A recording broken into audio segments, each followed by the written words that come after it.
The following audio recording has been designed for learning purposes only. Do not share, distribute, or provide any type of copies, or this audio lesson will not be made available to you. Good luck with today's lesson.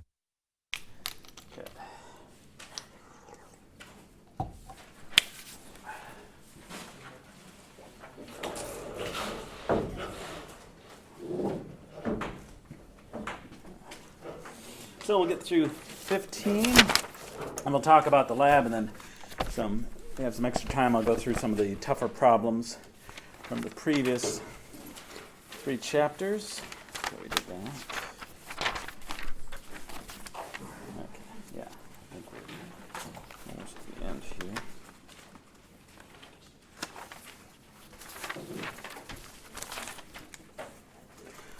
Okay, yeah, so I took this pretty slow. We could have the exam today, but we would have really had to rush on Wednesday.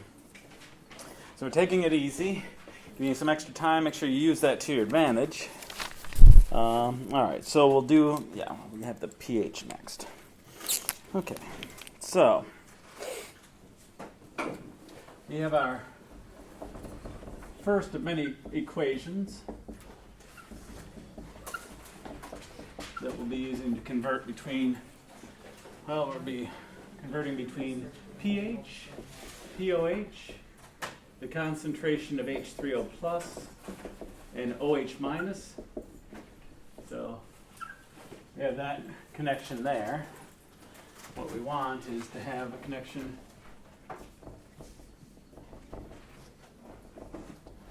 between each of these. And if you know one, you should be able to find the other 3. Okay, so the next one is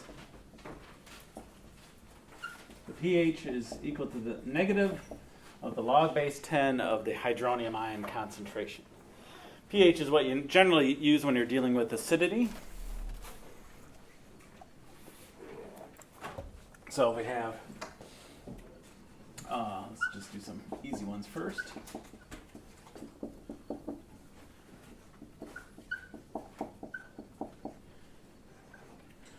So the concentration of H3O plus is 1 times 10 to the minus 4 molar. So what's the log base 10 of 10 to the minus 4? Going to go with the exponent, so negative 4. And then that negative, so that's going to make this 4. So it's not, when there are powers of 10, it's really easy. 1.0 times 10 to the minus 9. That's going to be 9. 0 times 10 to the minus 1 would be 1. So those are easy, but if you, where's my calculator? But if we're not dealing with simple powers of 10, we have something like this. Whoops.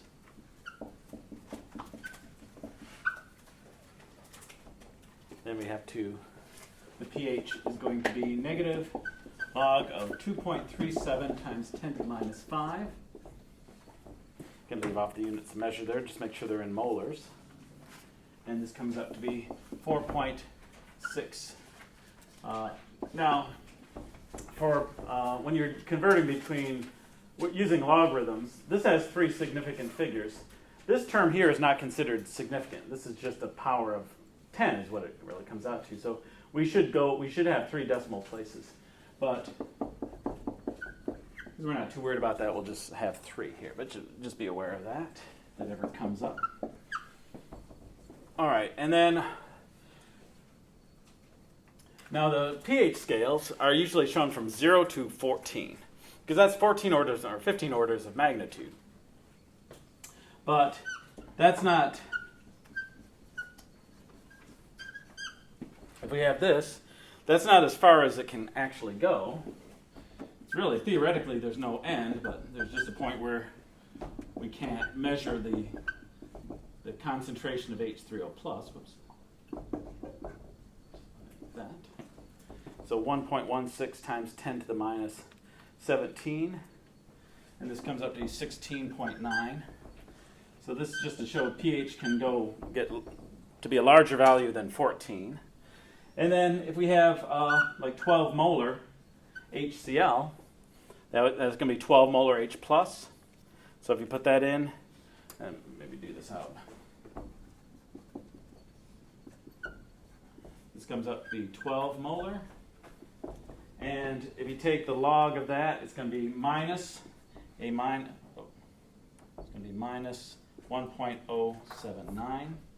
We'll say 1.8. So we can even have pH that's negative. It's hard to go much below that. And then if we're at 1 molar, what's the log of 1? Any log of 1 is going to be 0. So it can also be 0. So it can be, sky's the limit, but really, to get, at this point, this would be more of a theoretical number because it'd be very hard to measure this. I guess you can measure OH minus and back out H3O plus here, so this is really small.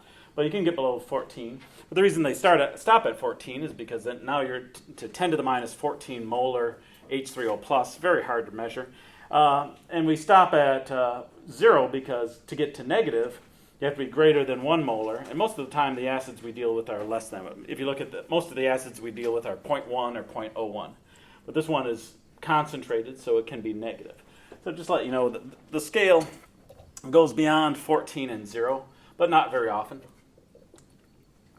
And as a logarithmic scale, the pH 1, oh yeah, this is a good point.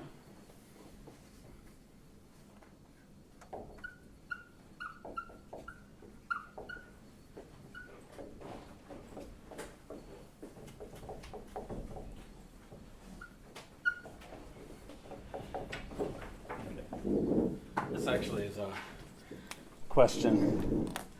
Dealing with the carbonated beverage. Carbonated beverages are usually between the pH 3 and pH 4. So how much more acidic is pH 3, I should say, is pH 1 versus pH 3? Okay, so I saw this, a student pointed out online, they're saying that a carbonated beverage that was pH 3 was almost on the same order of magnitude of what was called concentrated acid, which was pH 1. And I said, well, this is why you take these science courses, so that you can tell when someone's kind of exaggerating things to make you afraid. So there's plenty of things to be afraid of. You want to talk to me after lab about things you should actually be afraid of. There's tons and tons of things. But this one here, if we backtrack, we say that pH 1, this is going to be 0.1 molar H3O plus. pH 3 is 0.001 molar H3O. So pH 1 is 1,000 times more acidic than pH 3. Or I should say 100 times, could be old. So it's 100 times more acidic, because this is a logarithmic scale. Each time you change one pH number, you're going up 10 times. So for pH 1 to pH 3, that's a jump of 100 times, or 10 to the second.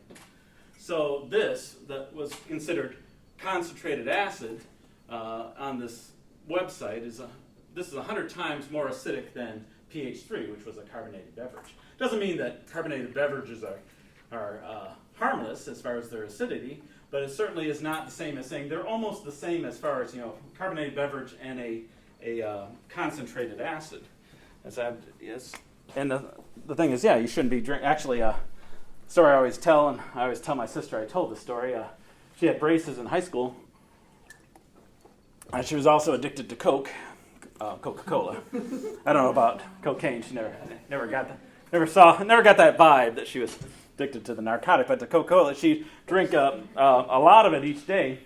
And when they finally took her braces off, the braces were etched in her teeth from the acid of the Coca-Cola. Now, so if you're going to drink something like, don't drink a half a gallon of it like she was doing. And then you want to wash out if you just drink some water, that washes away the excess. You should do that anytime you eat or drink anything anyway. But, so it can, this still can cause trouble, but it's not like drinking concentrated acid, which was what that website's point was. So yeah, it's still dangerous. It's okay though. They polished out her teeth. Every time I go over, every so often I remember that story and I kind of look at her. Yeah, they looking. But so next time I see her, she'll say, "Did you tell that story again?" She said, "Yes, I did." But she was pretty upset about it. So nobody said anything. I said, "This is still acidic." Okay, so this logarithmic scale. So going from pH 0 to 14, that's a jump of 10 orders of 14 orders of magnitude. You're going up 100 trillion times.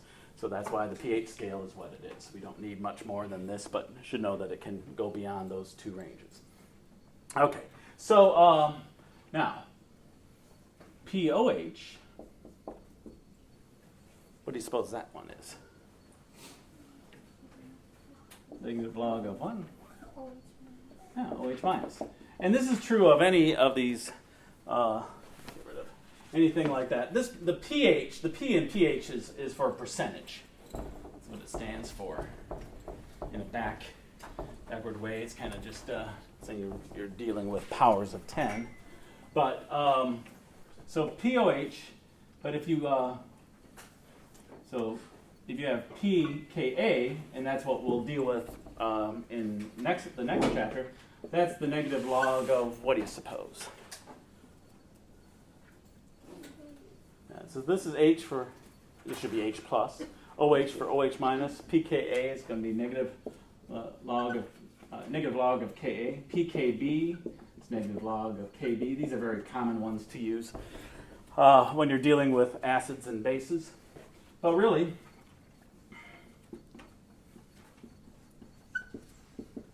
P smiley face, negative log of smiley face. That's a little whimsical, but Px is definitely negative log of x. So just know that that's where this term comes from, and it's always log base 10 because we want powers of 10. Okay, so we have these two. So it works the same way.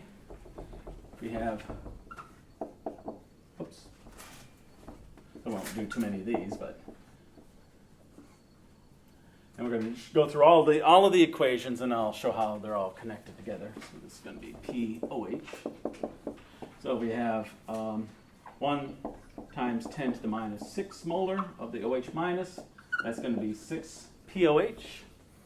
And then we have something quite not easy to deal with.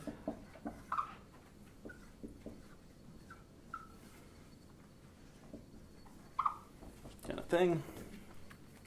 So 2.75 times 10 to the minus 3, just take the negative log of that. That's going to be 2.56. This 1.000153, log of that is going to be 3.82. All right, so we see that there's a connection between these two. So there should be a connection between these two. We'll derive that in a second, but you can also see that if you want to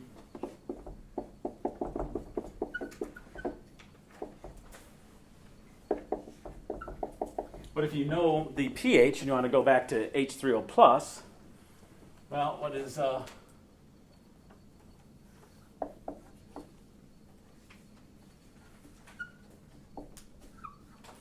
10 to the log base 10 of x, what's that equal to?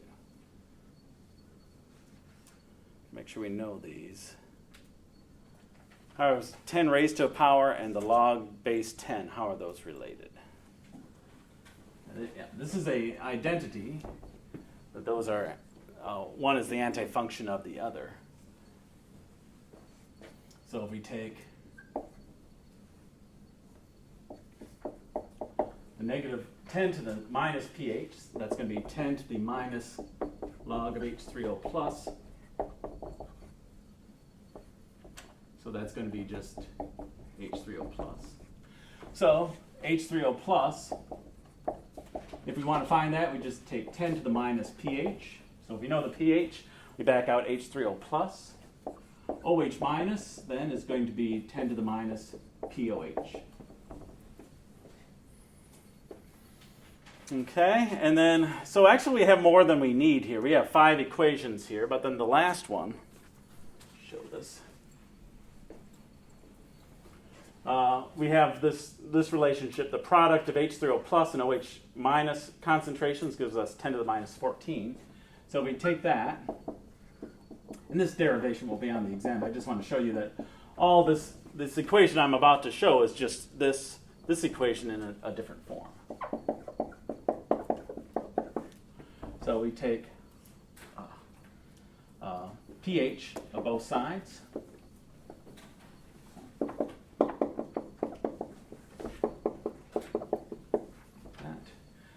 So this is pH of 10 to the minus 14, so that's going to be 14. You can break these up. It's going to be pH. Oh, I'm sorry. Jumped ahead on here.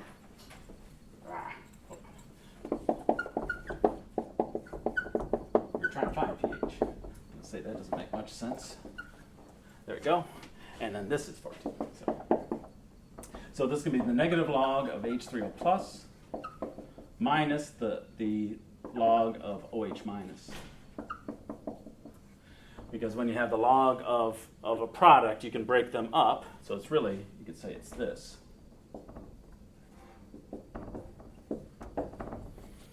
So the log of that product is just going to be the sum of the logs of each of those terms. So this is going to be the log of H3O plus, OH minus. This is equal to 14. What's that? Where have we seen that before? Yep, it's pH. So the pH and then the pOH values are going to be equal to 14. So that's our last equation. So with these 6, we can actually find, if we know one of the, so we have a solution that has a certain pH. This equation will allow us to find pOH. Then these two would allow us to find H3O plus and OH minus. But if we know these, we could also use that. If we know this concentration, we can find the OH minus concentration. Then these two will allow us to find pH and pOH. So what we have is we have too many. We have a redundancy here. But this is all the interconnections. So you want to know them so that you can easily convert between them. And on the exam, let me get rid of all this extra stuff here. So this was just deriving it awkwardly to show you that these two are really the same equation, just in a different form. Okay. All right, so when we have this kind of thing, I'll just do a few small ones, and I'll show you that it's possible to show up on the exam, but it's a good practice one, is to just take 4 solutions. For one of them, no pH. For the other, no OH minus. H3O plus and pOH, and since you know one of the 4, you can find the remaining ones for each solution. But let's just do out some first here. Convert pH to pOH, OH minus, H3O plus. On the exam, that's a very likely one, where I just have you do one of them. So let's do this out. So we'll say pH, convert pH of 5.43. Okay. All right, so we'll do it over here. So converting between these different ways of noting the acidity of a solution, measuring the acidity of a solution, very important because pH is probably the most important one here, but H3O plus comes up a lot. pOH will come up if you're dealing with bases all the time. We don't really do that, so we only use pOH occasionally, but it's a good thing to know. Okay, so pH. So if I was going to convert this, I would use this equation because it's the simplest, but I'll show you more than one way here. So it's 14 like that. So pOH is going to be 14 minus pH. So 14 minus 5.43, and this is going to be 8.57.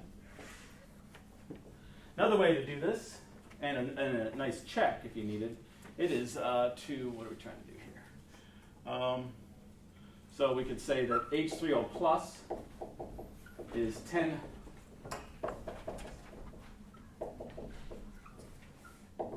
But it shouldn't be something that you're really too concerned with. To check it, you just do the same calculation. But if you want to do it an alternate way to make sure that you have the right answer, because if you do it two completely different ways and you get the same exact answer, that's a really good sign that you did it right. Not foolproof, but certainly. Okay, so this is 3.72 times 10 to the minus 6.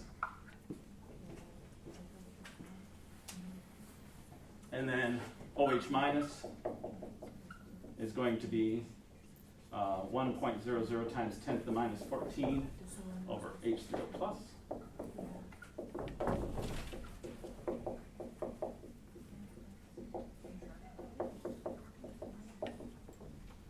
So 1 times 10 to the minus 14 divided by 3.72 times 10 to the minus 6.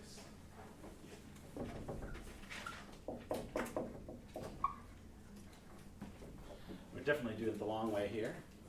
And then POH is going to be the negative log of OH minus.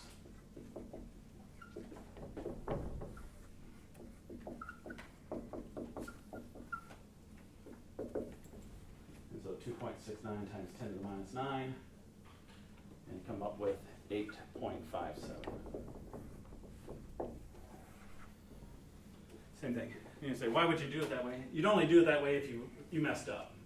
It's fine to do this, but instead of one step, you've just made 3 steps without meaning to. But if you did this all the way out, you should get the same answer. But to show you that there's more than one way to go on this. Was there a question? Yeah, I'm good. Was that? Yeah, I'm good now. Okay. Yeah. So just to show you that we have a redundancy of equations here. We don't need them all to go from here to these other ones. Okay, and I guess in the process here,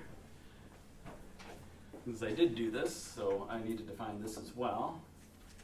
Oh, I guess I had to do it. Yeah. Forgot that I was trying to find all of them here, so I've gone from. But there's many different routes between these to take. In this case, since I wanted to find them all 4, there was no problem doing those extra steps because I needed those. But if you just want to go from here to here, the first one is the way that you want it to go. All right. Let me give you something to try here.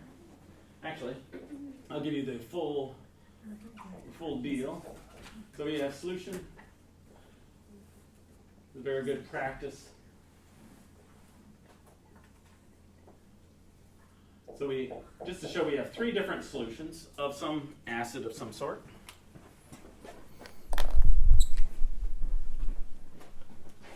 We have pH, POH, H3O plus,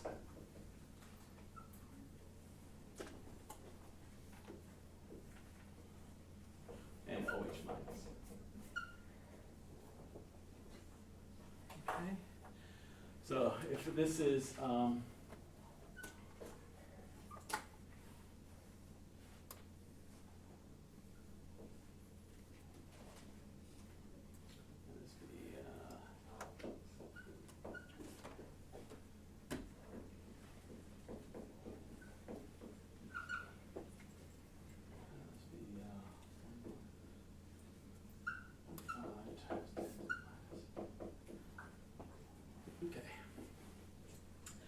fill in all the blanks. So we have solution A here, we know the pH. So I just did the same kind of thing here, so fill in those. Here we know POH, so fill in these. When you do this, a real quick check, when you add these 2 up, what should they be equal to? 14. When you get all your numbers, when you multiply these together, what should they equal? Yeah, you might find that they end up being like 9.99 times 10 to the minus 15. That rounds to 10 to the minus 14. If you find that they don't come up exactly the way you want, just go back and use more sig figs. Just find more decimal places and you should be fine. But you should give that a go. Try it, why not? You have all the equations up here. You'll need to know those, so make sure you have these committed to memory. And really, to go back and forth, I guess you just need 4, maybe not any 4 of these, but you need 4 of these to go back and forth. So if you had this one, this one, this one, and this one, it'd be fine. That's really it. These are kind of extra, but if you know these 4 in this column here, it should be fine. So go ahead. Good to go. talk about the acidity next, and then do some problems a little bit more involved.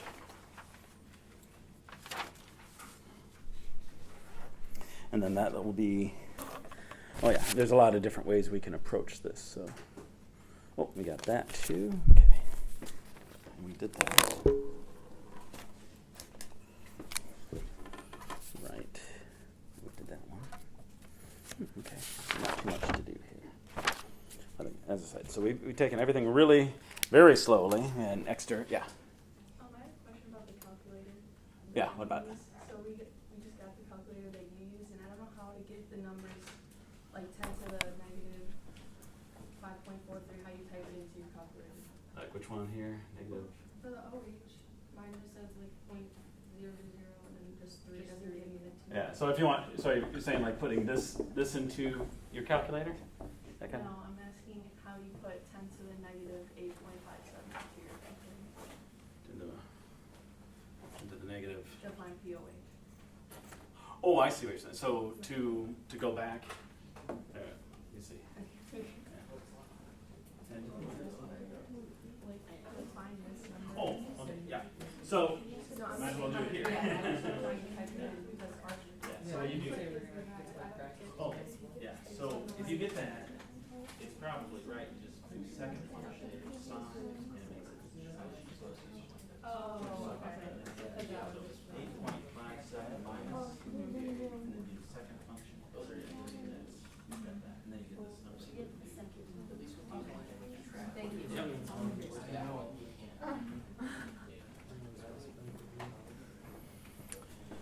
Yeah. So, yeah, if you haven't worked with these a lot, you might want to check these out maybe after the lab, and just make sure that I thought pH could only be between 0 and 14.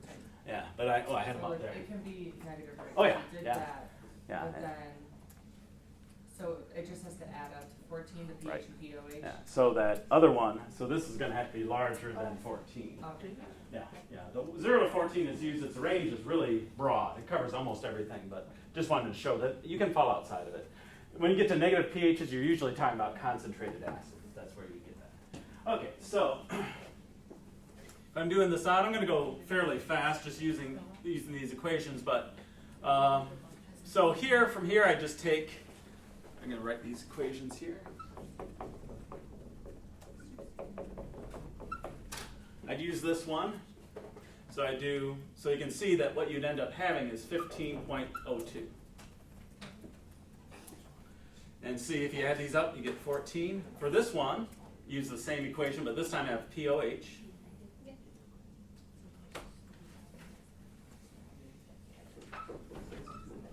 Okay, so to go from here to here, I'd use this equation.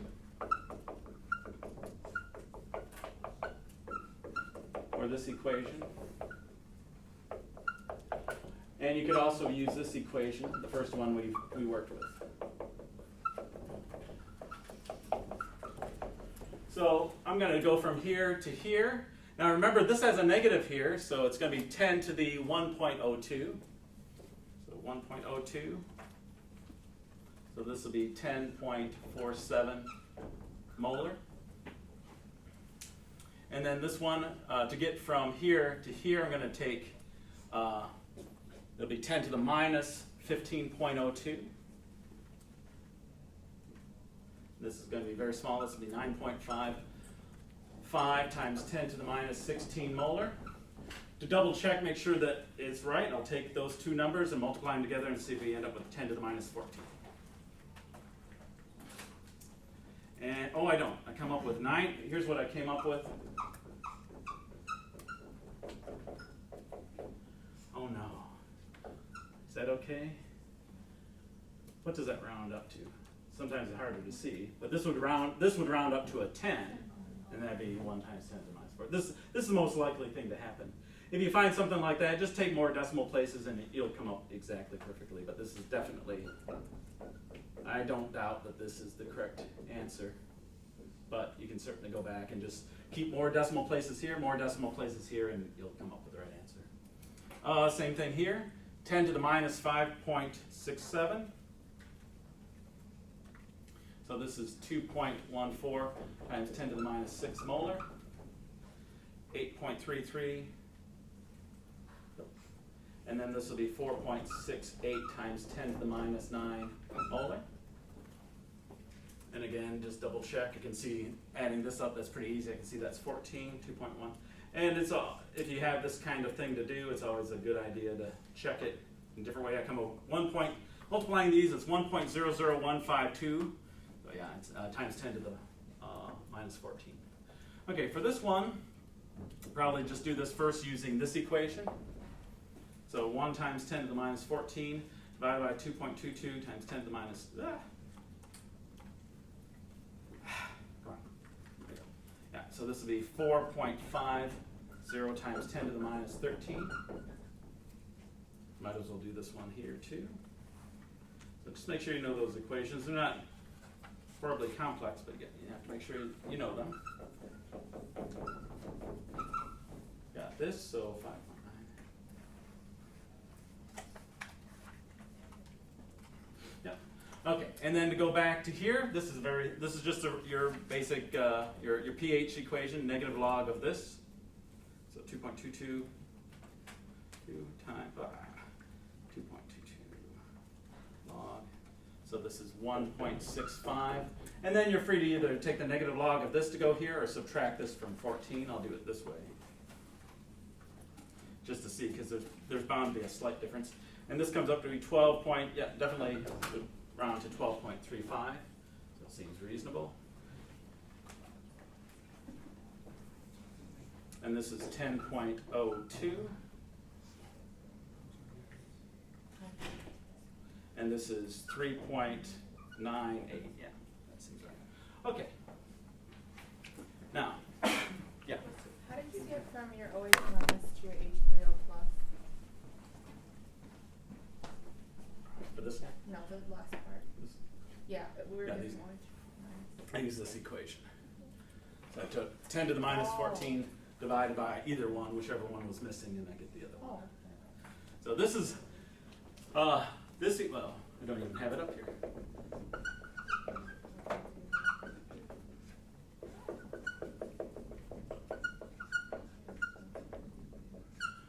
This equation, this one, those are the most important. This is adds on here, makes your life a little bit easier, because you can go straight back around without, if you don't know this one, then you'd have to do, I think, 2 steps to get back to where you wanted to be. But everything's in there. Okay. All right, so that's just some basic manipulations. In chapter 16, you're going to have to do this a lot. You're going to have to find the pH and POH, H3O plus, OH minus. So we want to be able to do them pretty quickly. You also want to be able to determine which one tells you, are you more acidic, more basic, or neutral for each of these solutions. All right, so let's look at we looked at one scheme. Okay. So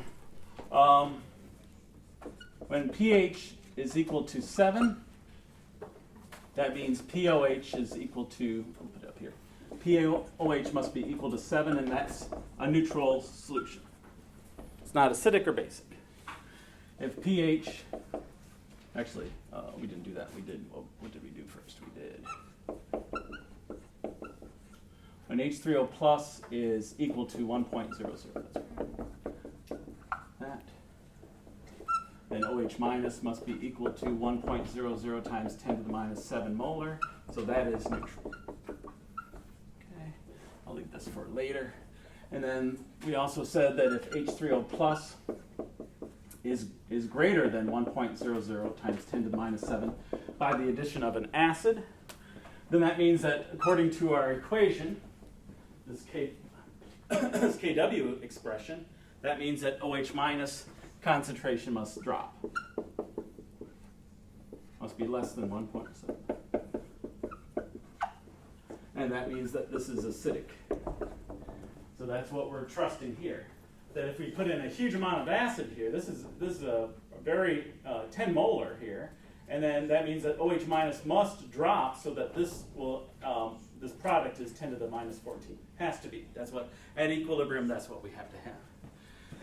Then we can also say that if H3O plus is less than 1.00 times 10 to the minus 7, then OH minus must be greater than it. Oops. And this we would call basic. So acidic is when we have more H3O plus than OH minus. Neutral is when they're equal. We have more than H3O plus, it's acidic. When we have less than the OH minus, when there's more OH minus, it's basic. So, but it's neutral one, it's right on the money. Okay. And then when we're dealing with pH, what we find is that when pH is equal to 7 and pOH is equal to 7, then this is neutral. So just a different way of dealing with it with different terms here. And make sure we're on the same page here. If it's acidic, what's pH? Is it greater than 7 or less than 7?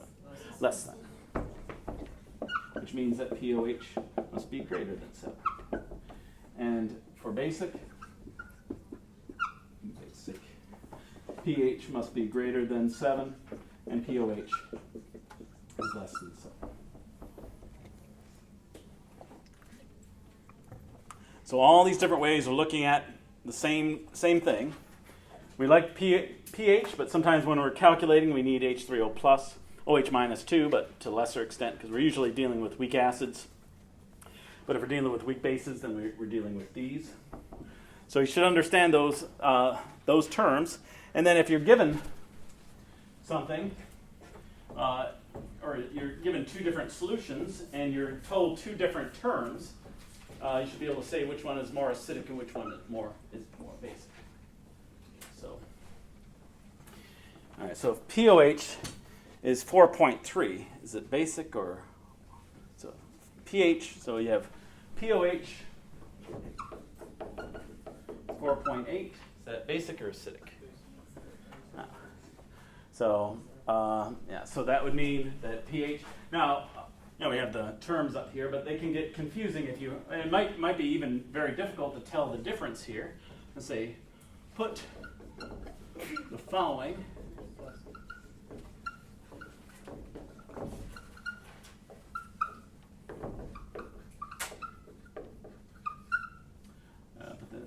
Following of increasing acidity. Before we do that, might as well finish this idea out, because usually the table ends with acidic, basic, weak. Okay, for solution A, is this acidic, basic, or neutral? Now, if you look at this pH is way down below 7, so this is going to be acidic. How about this one?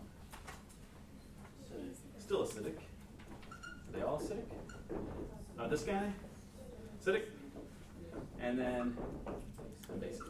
Now, even after all these years of doing this, and I can take it, if I was just given these terms, I could easily, not easily, but I could go from here to here. It would take a little work.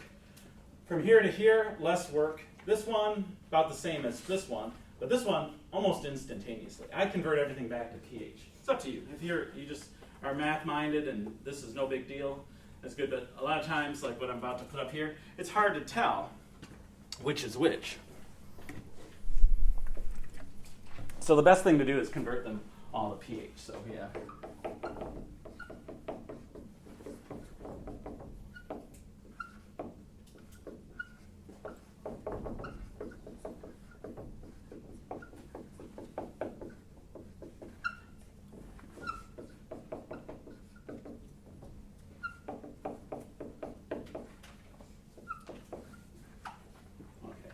So you have four different solutions.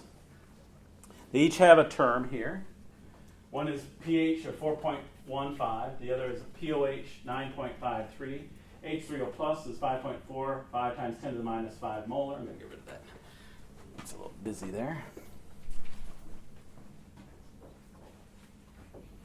And then OH minus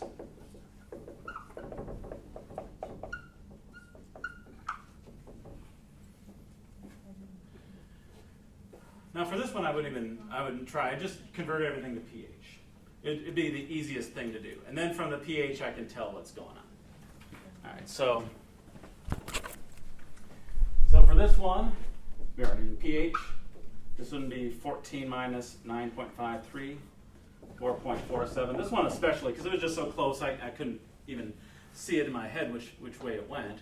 And then this is 5.45 times 10 to the minus 5. And this comes up to be 4. And I made them so that they'd be very close. And then this one's going to be a little bit far off. And this is going to be pH of 9.1. Way off, I should say. Okay. So which is the most acidic here? And we'll say this is solution A, B, C, and D. Which is the most acidic? A, which is the second. C, and then B, and then D. By a long shot, it's basic. Okay, so we would say increasing acidity. Then okay. So what would for increasing acidity, which would go first? D. Yeah. So we read them off. So this is less acidic than B, which is less acidic than C, which is less acidic than A. So read it carefully. I don't usually say increasing basicity, even though I could. But it's just that we don't use it that much, and that's a little more confusing than it needs to be. But I'd convert anything over to pH when I'm looking at this. If this column wasn't here, I'd probably just take these and convert them to pH. That's me. So if this is no big deal to you, you can kind of picture doing it in your head. That's fine. Okay. So just being able to convert, you should be able to do that. You should be able to, if you're given a set of these, be able to, or just one term, you should be able to say whether it's acidic, basic, or neutral. If you're given a set of terms, you should be able to say which one is most. Put them in order of increasing or decreasing acidity.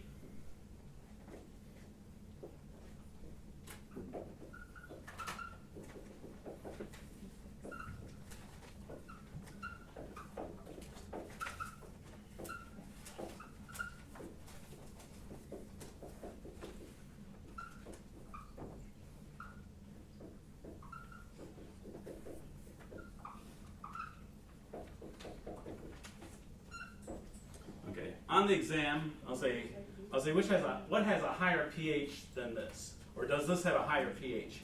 And students will say higher pH means higher acidity. So no, I'm talking about pH, so I'm talking about the number. So a higher pH means a higher number. So pH 8 is a higher pH than pH 7. Just as an aside, and you're free to come up and ask me that too. But how you would state it is you'd say that the pH is higher, so that means it's going to be more basic. So if I wanted to say acidity, I say which one has a higher acidity, and I would say a greater acidity or more acidic, that kind of thing. Just make sure that there's. But if you're ever in doubt on the exam, you're not sure exactly what I mean by that, I can rephrase it. Yeah. So this is kind of pointless, but for solution D, you have it listed in POH instead of pH. I mean, it still works out, but 9.15 is the POH value. Oh, damn it. I was going to say, I thought it was going to be a lot closer than I had. Yeah. Sorry. Yeah. Oh, good eye. I was waiting for somebody to catch that. So if they don't see it, 4.8. But that's what you're saying. It's still worked out. Yep. But yes, definitely right there. And then I forgot to go. Sorry about that. But as it did, it worked out. But I knew it was going to be larger, but that's why I said, slightly, but didn't even catch it myself. Thanks. Okay, so that's it. Yeah, just make sure that you're in the same units of measure. I just did a negative log of this, got here, lucked out that this was still the sequence is still fine. Okay. All right. So 5 beat the hell out, or 15 and beat the hell out of that chapter because we had lots of time. But make sure you take advantage of this. These little kind of problems on the exam that look very similar to what's on here. Let me, since we're going to be dealing with indicators a lot, I don't have a question on the exam about this, but you should understand that the indicator, like we saw back in 1170, and we'll use it a lot for our acids and bases. When you get done with a titration, the solution turns pink.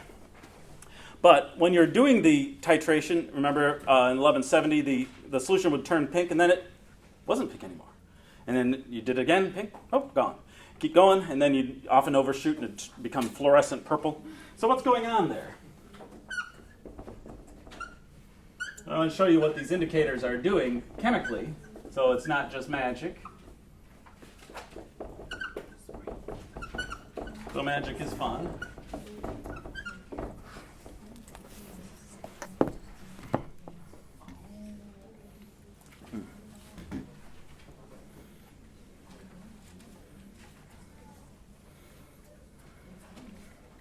Okay, so this is an indium. What this means, I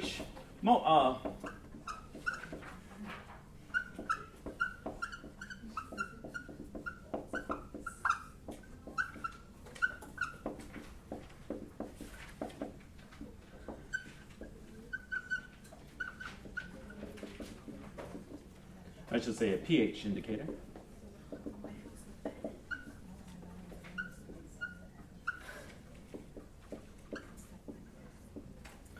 So HIN means, the H is here to indicate that it's an acid, IN means it's an indicator. And I don't think they give a picture of phenolphthalein. It's not, or phenolphthalein either way. It's not a gigantic molecule, but it's pretty, it's not just a couple of atoms. It's a, I believe it's a benzene ring. It's pretty huge as far as what we're used to dealing with. So instead of writing that whole thing out, we just draw this. But this indicates it's a weak acid, so it's affected by the pH, and it affects pH. So this is colorless.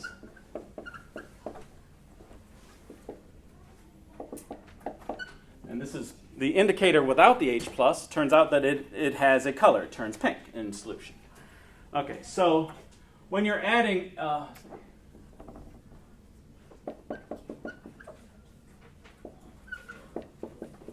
so when you add a base into that solution, so this is colorless. And there's no return for this, but let me just show you. So it's actually two parts to this. So this is colorless. This is pink.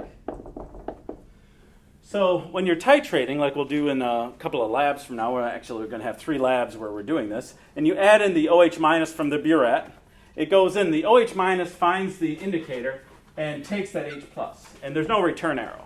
And it turns it pink. So when you put in your solution into, just put in a small amount of base into the flask, you see it turns pink. But then it disappears. Well, what happens is that it's all of this gets used up, and all of your indicator is gone. But then the indicator then comes across that the acid that's left. Remember, we have the NaOH going in from the burette, and in here. In our flask, we'll have an acid. So the sodium hydroxide comes in, and it finds the indicator that's in there, and it turns it pink. That's where you see that swirling of it. And then all of a sudden, it just swirls and disappears. Well, after the OH- has been neutralized by the acid, there's still tons of acid left. So this indicator then goes into this reaction, finds H3O+, and is converted back to its colorless form. So it's gone. So if we keep adding in OH- and it keeps neutralizing the acid, eventually there's none of this left. Then all we get is, when this stuff turns pink, there's nothing to take it back to the colorless. So the indicator is a weak acid that when it has been ionized, it changes color. It lets us know that we're at the end point. So that'll be important for the titrations we'll do. We're going to, how many people like the titrations in 1170? How many people enjoy that? Well, you better get used to it. Sorry, I got some bad news for you. We got a lot of titrations. Like it or not, you're going to become absolute just masters of titrations. You'll be able to do them with hardly even paying attention. We don't do the same scheme that we did, but there's a really tough one we call the redox titration at the end of the semester we used to do. And the first time I taught it, and the students by then had done maybe like 30 titrations, and they came in, and this is a very complex lab. It was the end of the semester, and students were walking out in a half an hour. I said, hey, we're not to summer yet. What's the deal? And they said, no, we're done. And I looked at their numbers, perfect. And I just realized they knew how to do titration so well that even this complex titration, they were already out the door. Nobody was cheating on it. Nobody was they just came in like machines, just doing it, and the titrations were done. So yeah, like it or not, you are going to really learn how to do titrations. They will haunt your memories, haunt your dreams for the rest of your life. Or you'll like them. Either way. Okay, let's see. So we did that. Oh, and the last thing, so we'll just finish up here. Oh, actually, I got 2 things to do. Yeah, that's good. And then I'm going to talk about the lab. And then I think I'll do out a couple of like the initial rates method problem. I'm going to do one of those, and we can do out some other problems. We'll get to the lab early. But I'm going to bring over the calculators for those who haven't used them before. Just make sure you know how to use them correctly. We'll just go through a few calculations just for 5 minutes or so, and then we'll do the lab. That way we make sure that everybody's up to speed. Okay, so here's a couple of things, though. All right, we'll talk about the lab questions. Okay, now, Kw at 25 degrees Celsius is 1.00 times 10 to the minus 14.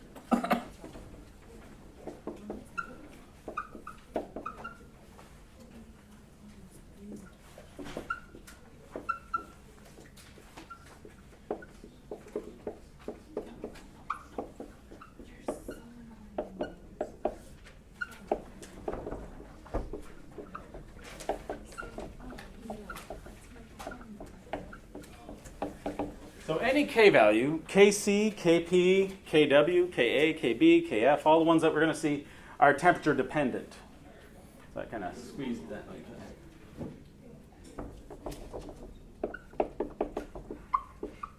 I think everyone knows temp. Temperature dependent. So Kw, which is the reason we pick this temperature, we say this is a really good number to have. It's very easy. You can take the square root of it very easily. But this is at 25 degrees Celsius. So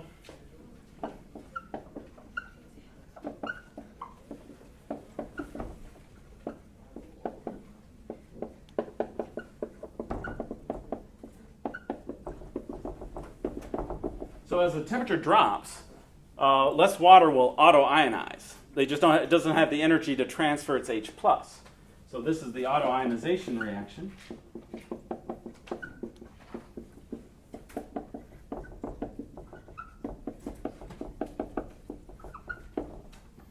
Now the reason I do this one is the first time I saw this problem was on an exam for this class at Oakland University when I was a student.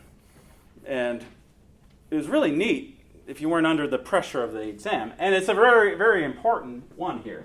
So the Kw, I was never into those ambush kind of problems.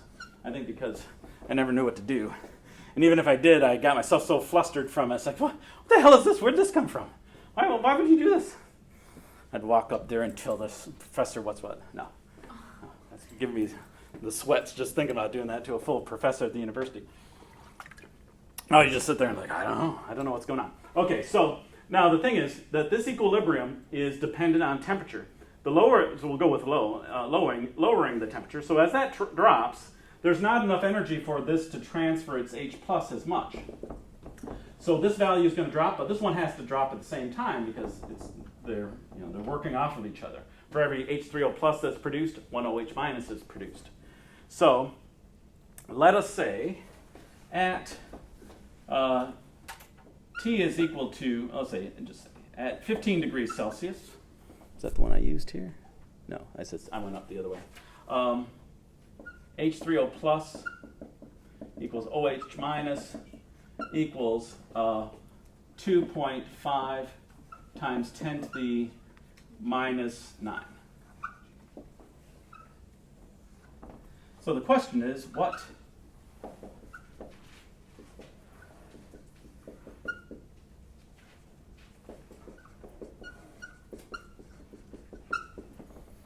So this is pure water.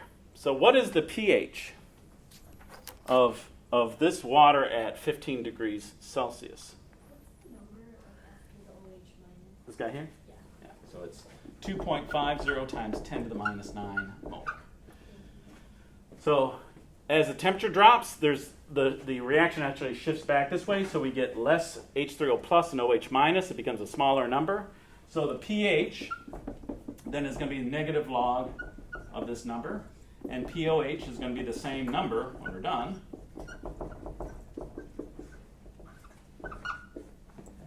So 2.5 times 10 to the minus 9. So this is going to be 8.6. This is going to be 8.6. Okay.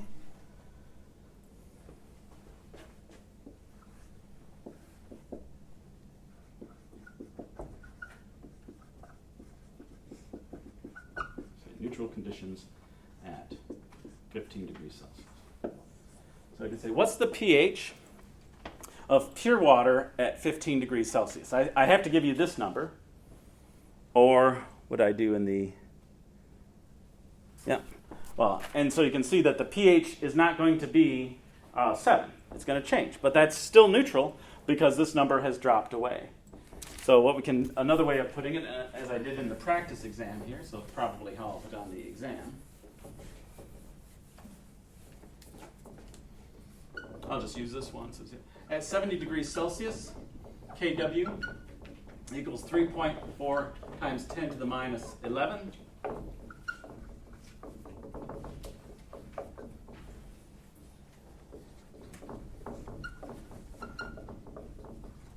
For pure water. Nothing's in it.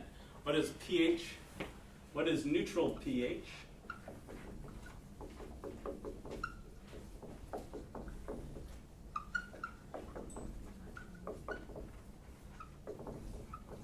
So what is neutral pH for this water at 70 degrees Celsius?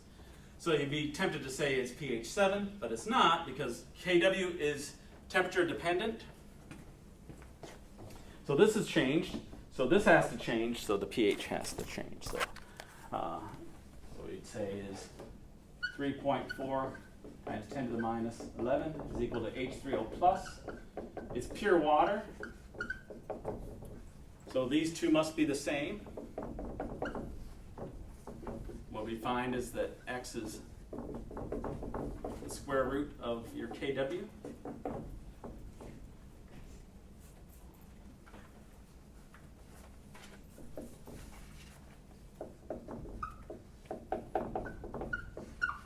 And then the pH or POH, same thing. In this case, since it's pure water.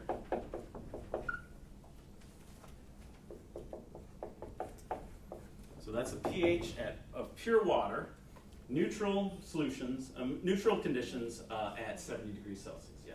Why is the X squared? 'Cause it's Yeah. So we look at the autoionization.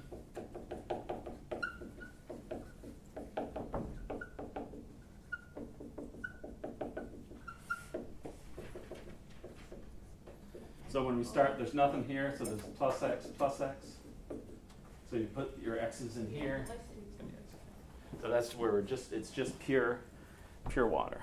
So it's a little tricky question, but if you think about it, you realize that the Kw has changed. You're expecting it to be 1 times 10 to the minus 14, but here it's much larger.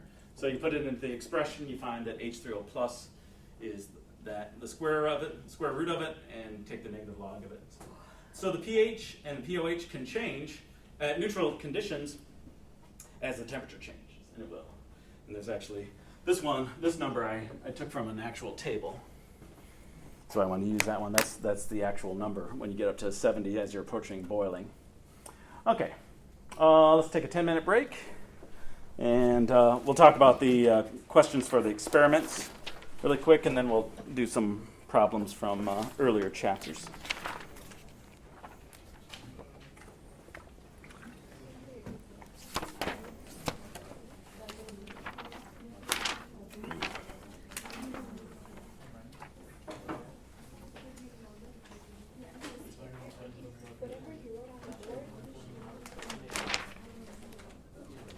Oh, yeah.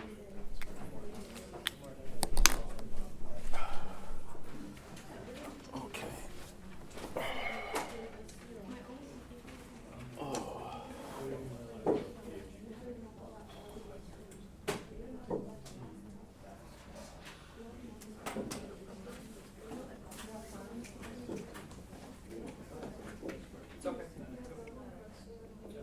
Oh, okay. Oh How you doing, Dr. C? Good. This is for you. Thank you. Thank you. I wanted to I need help with the K values, please. Okay, so first you want, these need to be integers. So this should be a 1, this should be a 1, and this should be a 0, which is actually what they turn out to be, so that's very good. Sweet. Yeah. And then when you're solving for this, Yeah.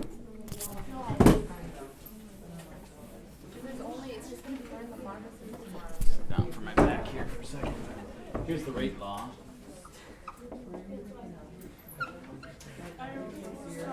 And yours says that it's 1. 1, and actually 1, 0, and 1. Yeah, we don't actually count that 1 in the center there, and then I. Okay. So now you're going to take your values. Experiment 1. You're going to find the k for each experiment. So experiment 1 says this is 0.4. And this is 0.4. So this one doesn't count, but just okay, this is going to be this. And then for experiment 1, the average rate was this.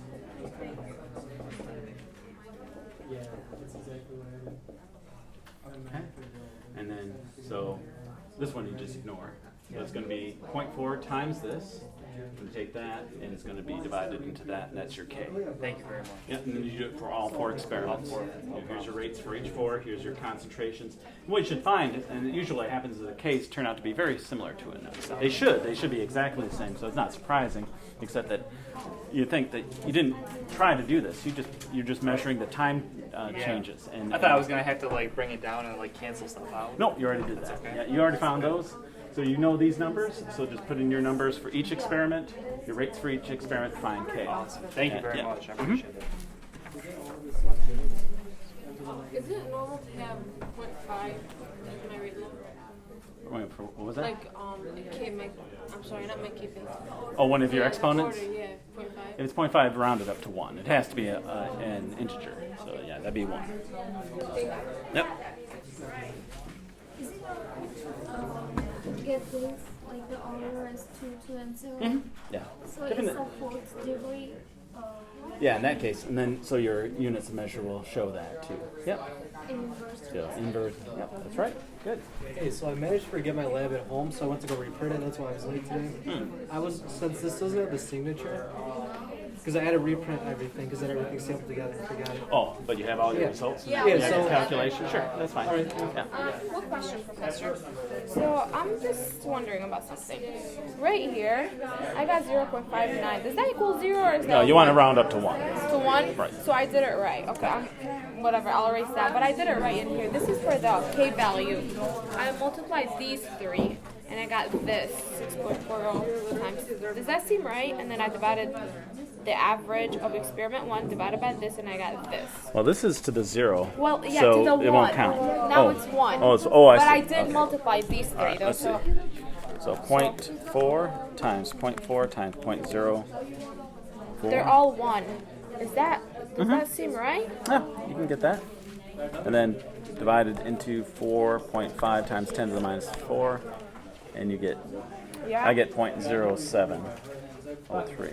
Oh, do you want me to write that? You don't want me to round it or anything? No, you have 7.03, so this would be times 10 to the minus 2. Oh. So I just double have check to do, those, I yeah. just have to put times 10 to the 1 to negative 2. Right. Right? Yep, and just So do I that for did each do of it them. right. Yep. Okay, thank you. So am I supposed to get negative? You can, yep. So this one you want to round to 0, because they always have to be a whole number. And then is this, so for this one I did the average and then multiplied by that. Is that how it's supposed Right. to be? Yep. So you just put in your data. You take your numbers. Wait a minute. This guy. Yeah, this was, Yeah. So you take your average, but it's this equation. So this number should be here, and then your 3 numbers should be here, and then you solve for k on this and I side. divide. Yeah. So you have them all on the same side. You want to have this over here, this number here, these numbers, multiply them together, and then bring them over here. okay. And then so this one would be 0. That should be 0. Yep. Thank you. I got a question for how do we get these numbers? So, gonna.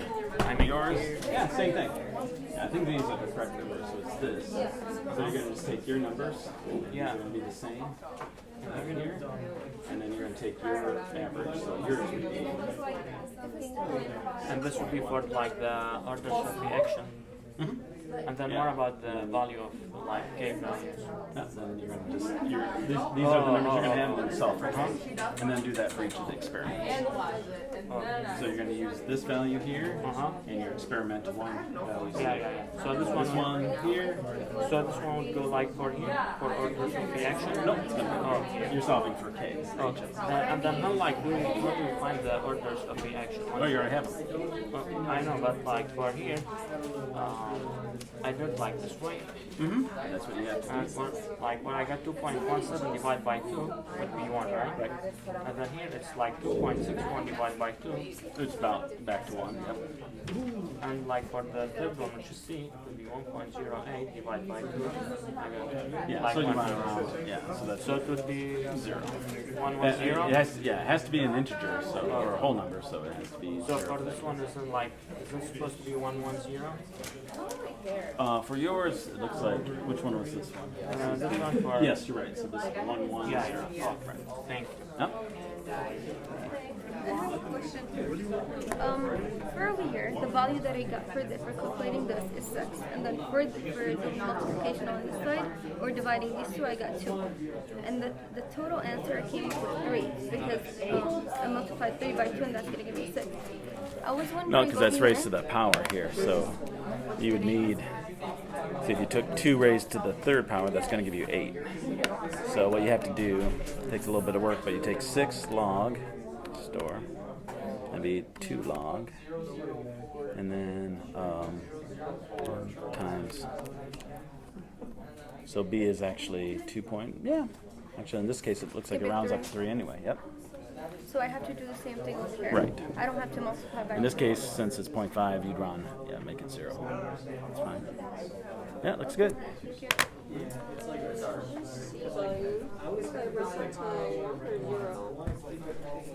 Yeah, that's less than 0.5, so 0.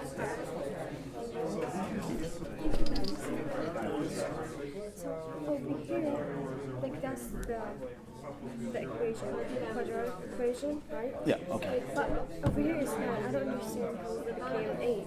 Yeah, what I did was I subtracted, this should be x squared over here. I left off the square. So the x on the far side there should be x squared, all the way through. Yeah, see it's x squared at the top, then x squared there. Like that's how I did it. Right. You just like. Yeah, okay. That's right, but you moved it. Yeah, right? so it should have been this. No, and then my dad said, why didn't you bring it to me? And I was like, I didn't know. So I'm like, oh, my dad said.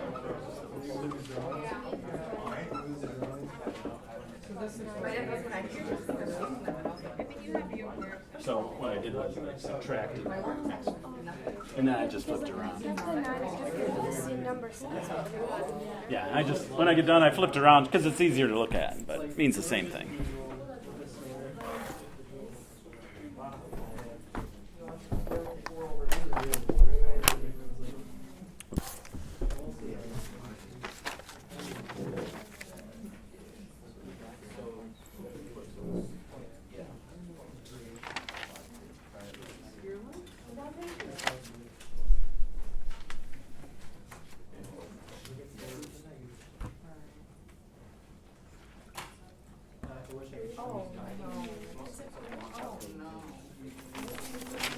Oh, I saw that.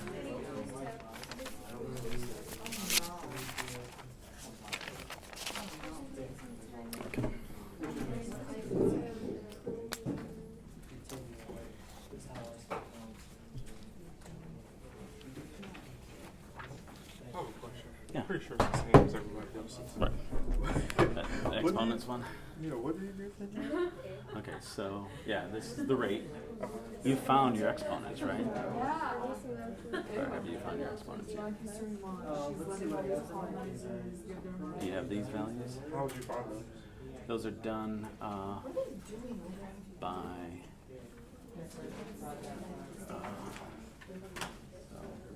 Oh, like those EDM. so we look at from experiment 1 to 2, we double the concentration.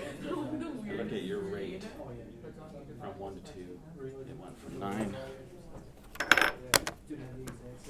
So it's 9.28 times 10 to the minus 5 times 1.87 10 to the minus 4.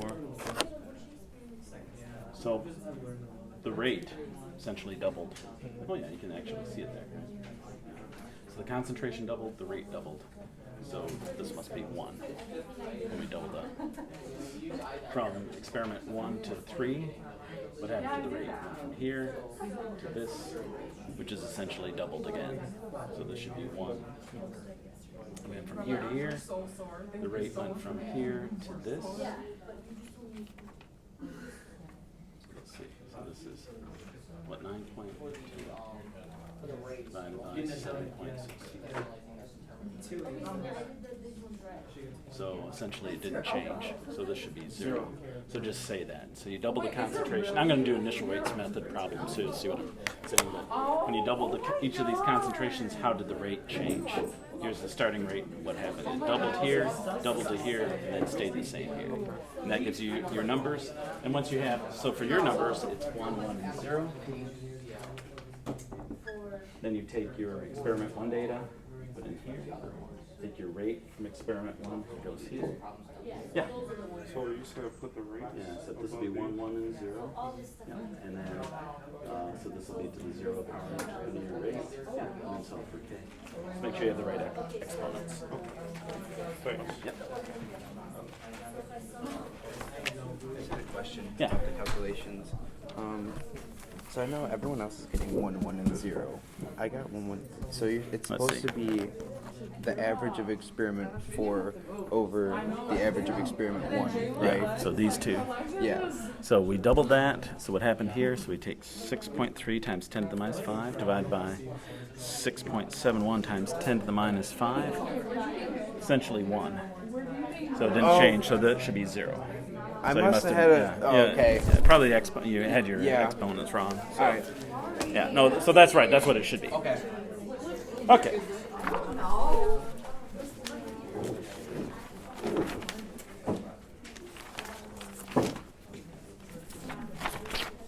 Did I calculate this unit right for the K value? You got 1, 1. So it should be second order, right? So it'd be 10 to the minus 1. Yep. Okay. So for the problems concerning the experiments,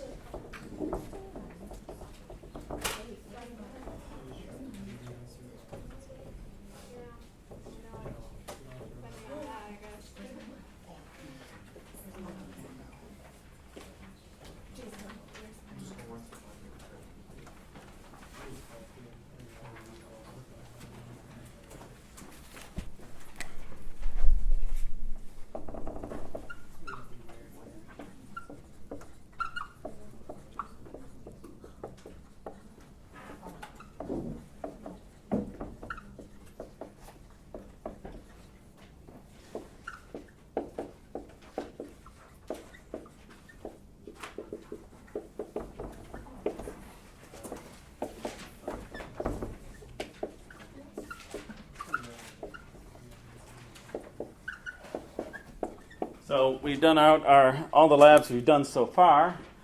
Just I give a description of the lab and you tell me what the lab is. So for the first one, I could say and it's not going to say which one did we use a beaker, because for most of them we used a beaker. It's going to be something that stands out. For the first experiment, that was you're finding the densities and you're using uncertainties to calculate. We're not using those for anything else, so that's something that stands out. For the second experiment, what reagents did we use? Iodine and acetone, HCl. HCl is pretty much used for a lot of things, but iodine not so much. We're going to use that here. Acetone, in this case, for that lab, the color faded. For the one that we're going to do today, it's the classic clock reaction where the color comes into being. It's colorless and turns purple, or sometimes more of an orange. But so there's a color change there. Just know the glassware, anything like that. I don't go out of my way to make it really tricky and say, step 22. What did you use there? It's not going to be that. It's just going to be a description of our objectives. What were we trying to do? What were the calculations about? For the first one, we were calculating the density. So those kinds of things. So just look back at your labs. You don't have to sit and memorize everything. You just make sure you understand what we did in the lab. That's what they're about. Okay. Now, before we do, I just want to cover not everything. We're not going to redo all of the work for the last 3 chapters, but there's a couple of things I know that catch students on the exam. So we'll talk about those. But let's look at the lab we're about to do. Okay, so this is a clock reaction.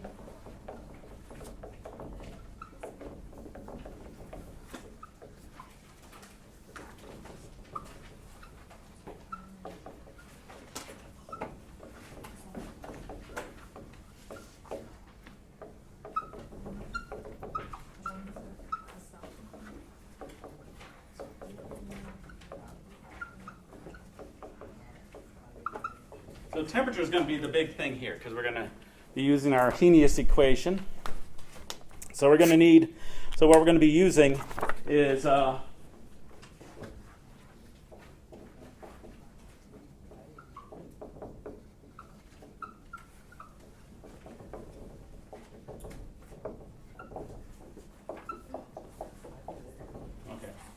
the reactions, we're going to do the same reactions, but at room temperature. In an ice bath,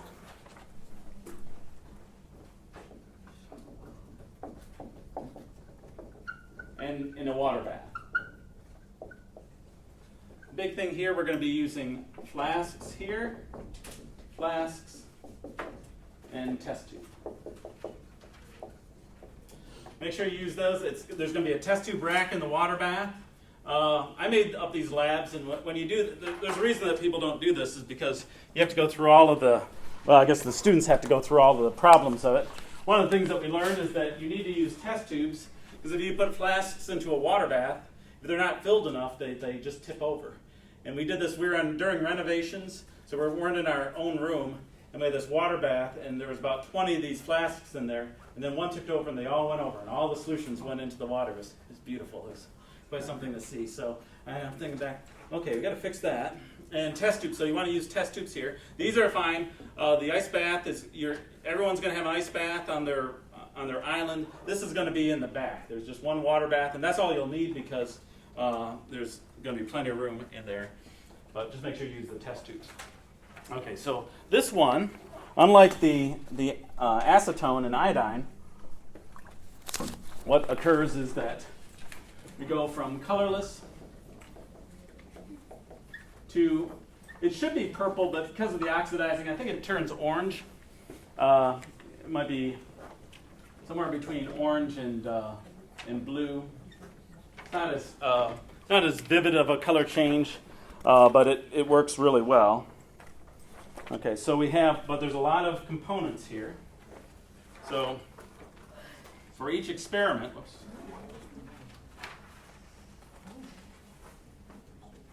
so we're going to do, for every flask and test tube used, add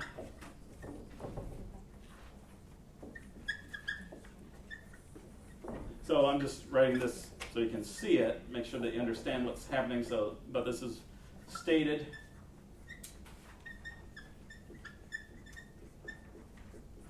Those are the 5 things that are going to go into your flask.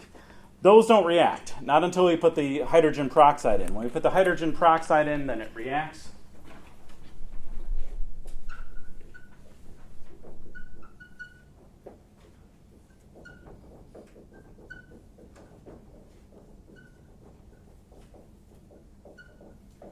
Hydrogen peroxide, the stuff you have at home, I think is like 4 or 5%. the stuff that we use here is 40, or maybe it's 30, but it immediately oxidizes the skin. You'll know, it'll just stain it. But if it gets really bad, and if it goes deeply enough and it starts to getting past the dead skin cells, it'll start to hurt. So if you get any on you, it's not deadly. What it does in your skin, it does this. It turns into water and oxygen. It's just that when it's doing that and bubbling into the nerve endings, it hurts. So, if you want to wear gloves, you can. I always forget to tell people, and they come up and I say, "Oh my God, what is that?" Then I call them and I say, "No, it's oxidizing. It's something. As soon as even if it hurts, it's there and it's gone. This is like getting a minor cut. But if you want to avoid that, then I'd wear gloves just so you don't have to worry about that. Okay. Then you add. Oops.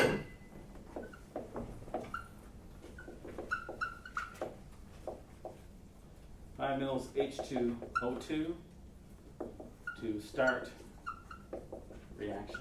Okay, so the room temperature one is going to be the easiest because you're just going to take that, put it in, stir it up, start your timer. So you want to make sure you have your timer going. You can use the stopwatches that they have, or you can use your phone. The ice bath.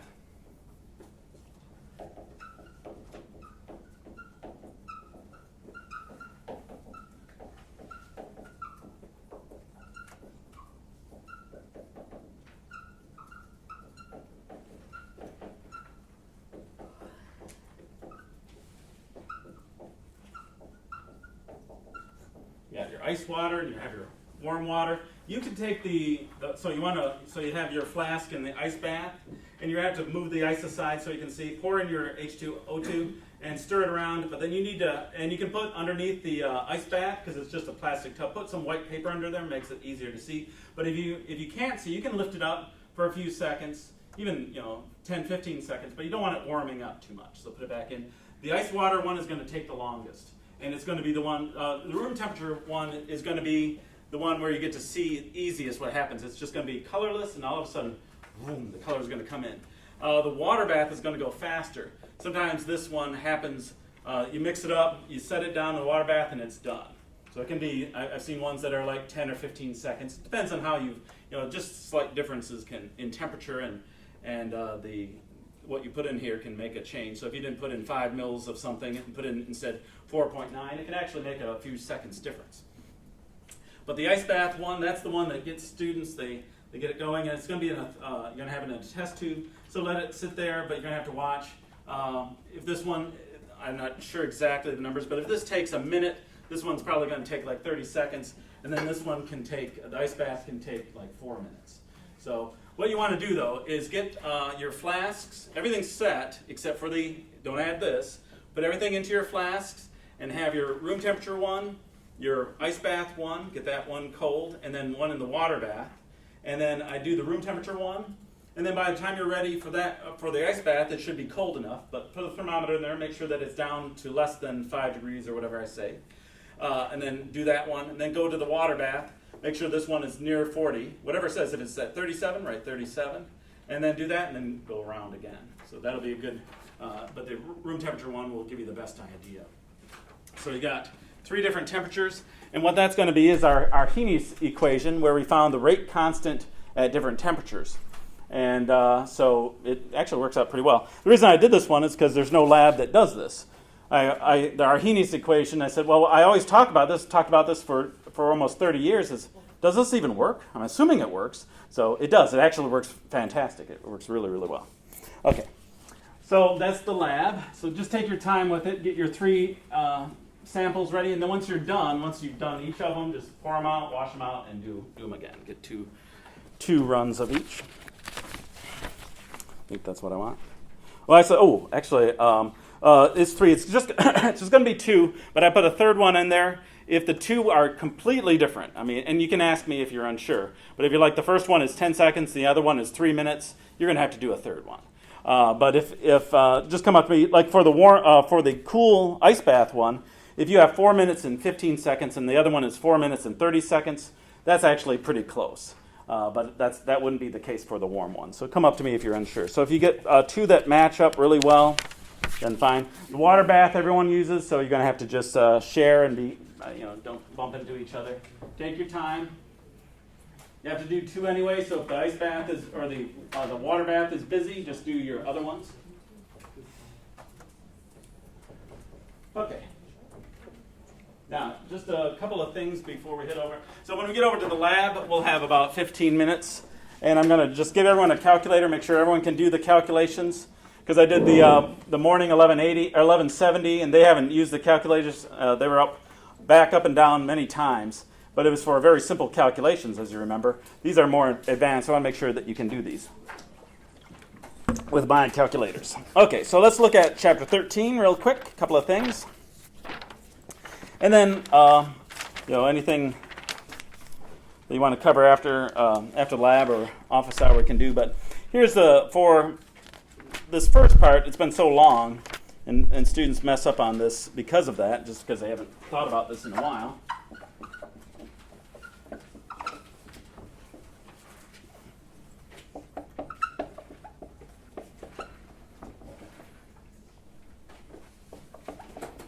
Okay.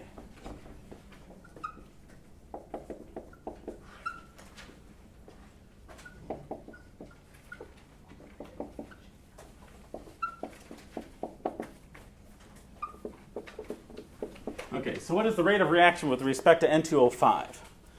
Well, the rate of reaction of anything is the change in concentration of it over the change in time. We don't worry about the 2 or the negative or anything. That's just the rate of reaction for anything. So if the rate of reaction for NO2 would just go in here and O there, because it's just on its own. So you don't worry about how it's related. Now the next one is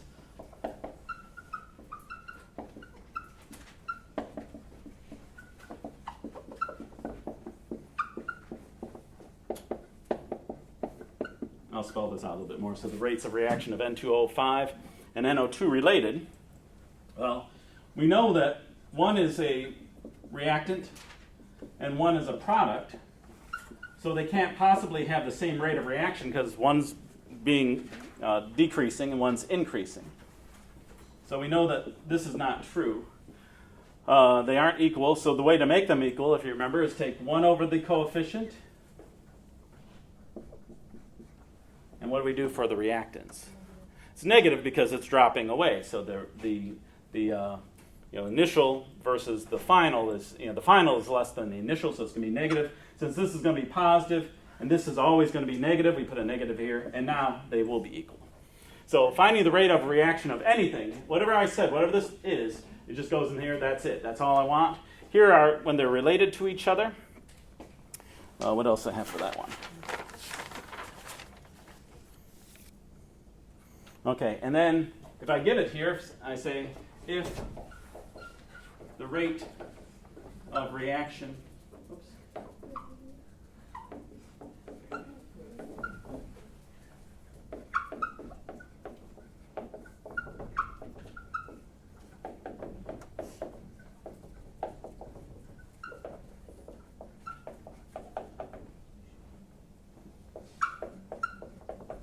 okay, so if the rate of reaction with respect to NO2 is 3 molar, what is the rate of reaction for N2O5? Well, we know the relationship here. So what it's saying is that the rate of reaction of NO2 is 3 molar.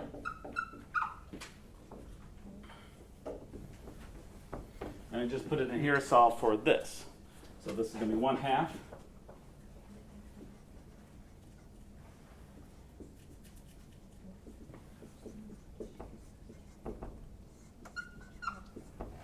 Molar, multiply by 2, this is going to be minus 1.5. So the rate of reaction of N2O5 is that. So I could also just give you the data for this, because this is going to be N2O5 final minus initial over T final minus T initial. So I can give you the starting and ending times. I can give you the concentrations, and then you actually just solve that number rather than me giving it to you. But if you know one of these, you know this rate, or you know this rate, you can find the other. You can also find this one. So whatever I'm asking for there.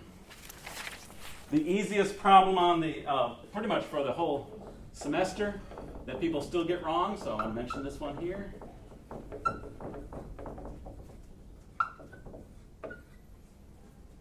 Okay, what's the order of the reaction with respect to nitrogen? That's third order, is the exponent. And then what's the overall order? Yeah, 4. Yeah, just add them up. So if I ask for what's the order of reaction with respect to NO, it's 2. Or you can just say 2, but you can also say second order.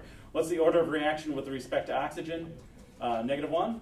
Order of reaction with respect to N2 is 3, and then the overall order is 2 minus 1 plus 3, so it's 4. So very, very fast, very quick, and usually about a quarter of the class that it's a lot of really unusual numbers that they put in there, and I feel bad because it's the easiest one for the whole semester. That's it. I can ask for the order of reaction with respect to each one in turn. Maybe I just ask for one, and then I ask for the overall order. Okay.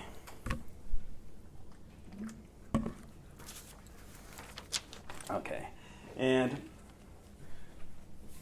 then you want to make sure that you can find the units of measure for K. So in this case, if you find this is going to be fourth order, so this is going to be K to the m minus 3 times S to the minus 1. So you should know for first order,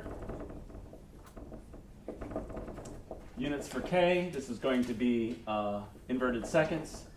For second order, it's this, and then for 0th order,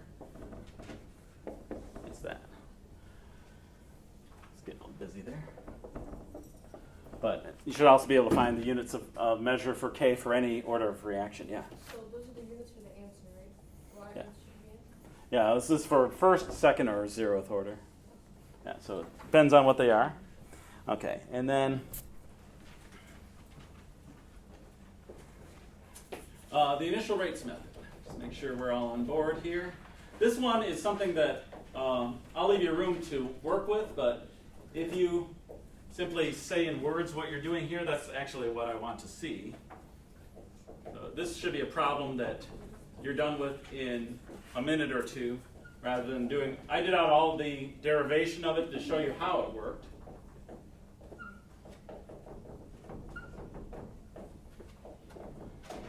So it is almost guaranteed that there'll be 3 reactants and 4 experiments, because anything less than that might not tell me everything. I'm almost positive that the baseline reaction, as I call it, will be first. It doesn't have to be, so be careful of that. But then I do have to double the concentration of each of these in turn. There's no need for these all to be the same either, like we saw in the experiment. I could certainly make this 0.5, but I'd have to double that. But I tend to make them all the same. It doesn't have to be 0.1 either, but often it is. But just look, you have some baseline, and then off of that baseline one, we double each in turn. So you can see that this one here is going to give us an exponent. Doubling this one will give us an exponent, and doubling this will give us an exponent. What we're after is this rate. The rate law, I should say.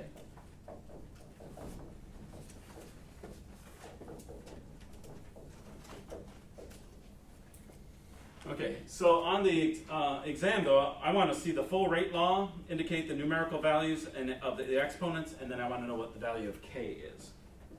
So if we make this 0.2,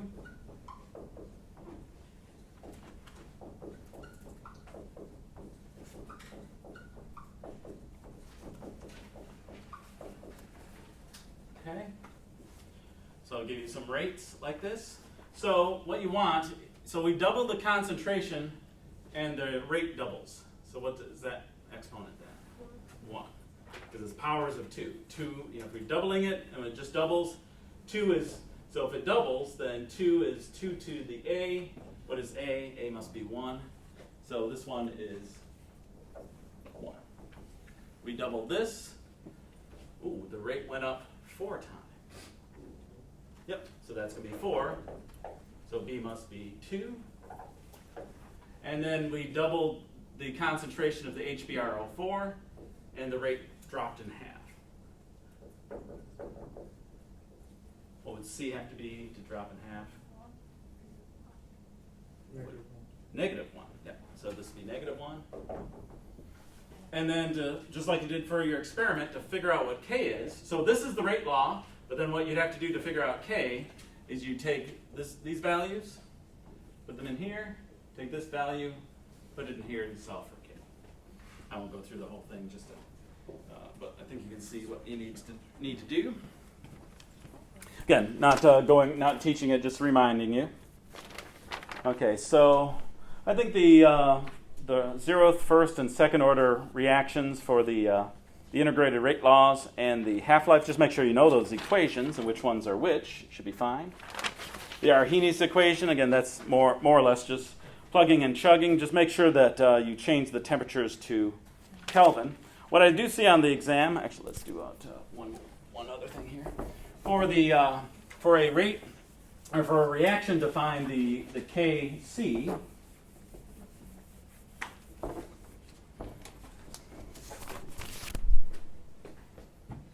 Need something here that's gotta be, actually I won't even, when you're finding the Kc, I think we've done enough of these, what phases do you leave off of the Kc? Yeah, liquids and solids. If it's aqueous or gas, we use it.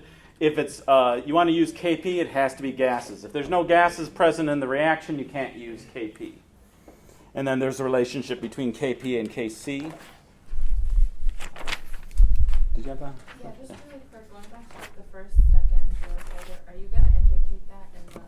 Yeah, I don't have to because I can just, K should tell you, but I always do. Okay. So if it's a calculation, you can come up if I don't say it. I should tell you unless that was the point of it, but normally it isn't. I'll tell you what the reaction is. Yeah, so make sure you just know the equations based on those orders. Well, here's one that people often forget. So we have 1st, 2nd, and 0th.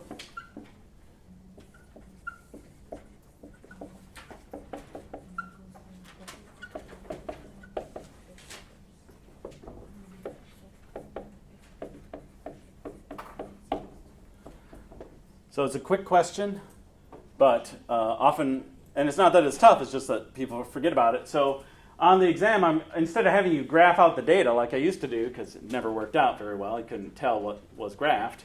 If you have first order data and you show it, it's always exponential. But if you want it to be a straight line, how do you graph it? And it's always going to be versus time. So for first order,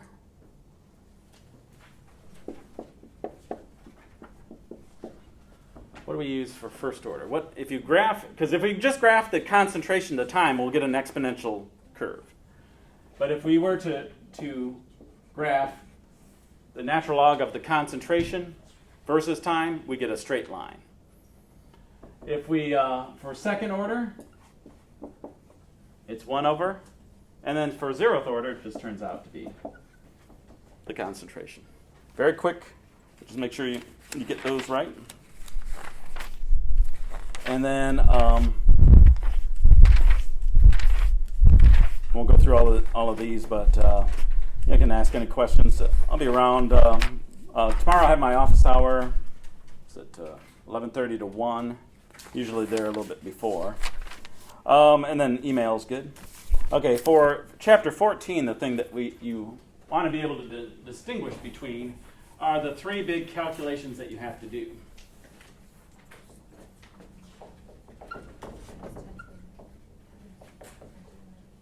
Okay, so you get your exam, and the problem starts out that way, and then there's a big coffee stain. I spilled my coffee on it. What reaction, and you know that it's a calculation. What type of problem is that? During a reaction. Not at equilibrium. During a reaction. What do you have to, what does this one tell you? That's all you need. During a reaction, the concentrations are found to be And we'll just, and I also have to give you the reaction.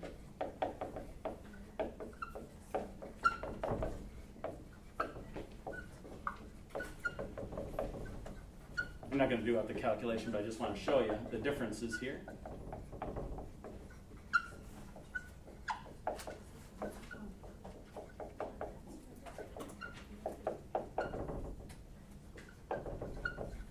Okay, so during a reaction, the concentrations are found to be that and Kc. Note that I've given you everything. You don't have to find any concentrations. And I've given you K. So what's the deal? So I said it's during a reaction, you're finding QC. You're finding this reaction quotient. And if QC is less than Kc, which way is the reaction shifting? QC is less than. Go left or right? Is it? Right. Well, it's a heavy one of those. Yeah. So if QC is less, if QC is less than Kc, you're going to have to make it there. You have to get larger. The only way to do that is for this to get greater, so it has to shift right.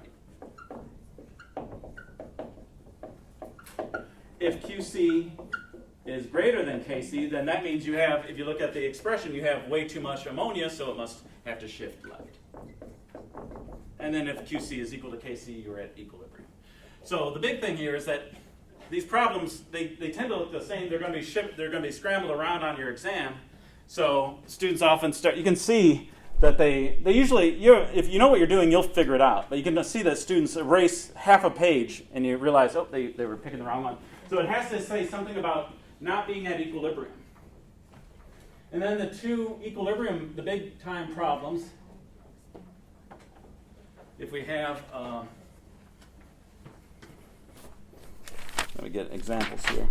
And just so one of them is going to be where we use the square root little trick, and the other one we can't. And so that one's going to involve the quadratic formula. So we have, oh yeah, here we go. So something like this.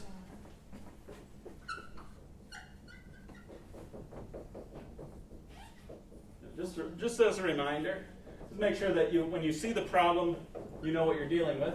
So if the concentrations, when you put in your ice table, you end up with this.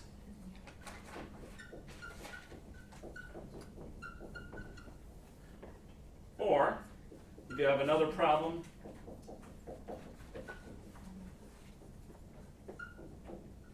I don't always do this, but often I use the same exact reaction, and then I just change the numbers so that it's pretty clear, since I've given you the same problem to do.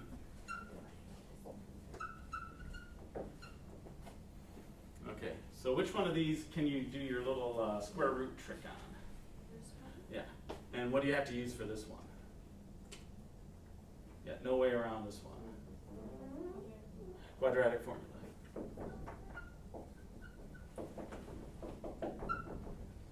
Now, if you love using this, you can use it up here. It would work just fine. But this one, you have your square root trick. Just the symmetry of it is such that you can take the square root of both sides. So the square root can save you a lot of time. But if you really want to use a quadratic formula for both of them, no problem. You can use it. But you definitely have to use it here. If you try the square root trick here, you can see these are different from each other, so it can't work. And you could be way off depending on how different those concentrations are. Okay. All right. Yeah. So I just wanted to point those three problems out because they're going to look very similar. You're going to see the numbers, and just looking at it very quick, you're going to see this big, well, not huge paragraph, but a paragraph and an equation. And they're all going to look the same, but if you look closer, you're going to see this distinguishing terms. And as long as you've done enough of these, you should be fine. But you do see the scribbling out as students start down. The bottom one, they'll start down using the square root, and then they stop, and you see the rest race. And I want you to make sure that you know that these three will be on there. They'll be each of these types. Okay. What else we got here? There won't be time for so after the lab, if you want to check out that calculator, and if you want to take one home and just work with it, make sure that you're up to speed. On the exam, I'll help you out. If you want to come up and you're having trouble finding out how to use exponents on it, that's fine. That's what I did all during this morning's exam, but that is going to slow you down. All right, that's it. So head over to the lab. We'll do the lab, and then if you want to check out the calculators, you certainly can do that. Good luck with today's lesson.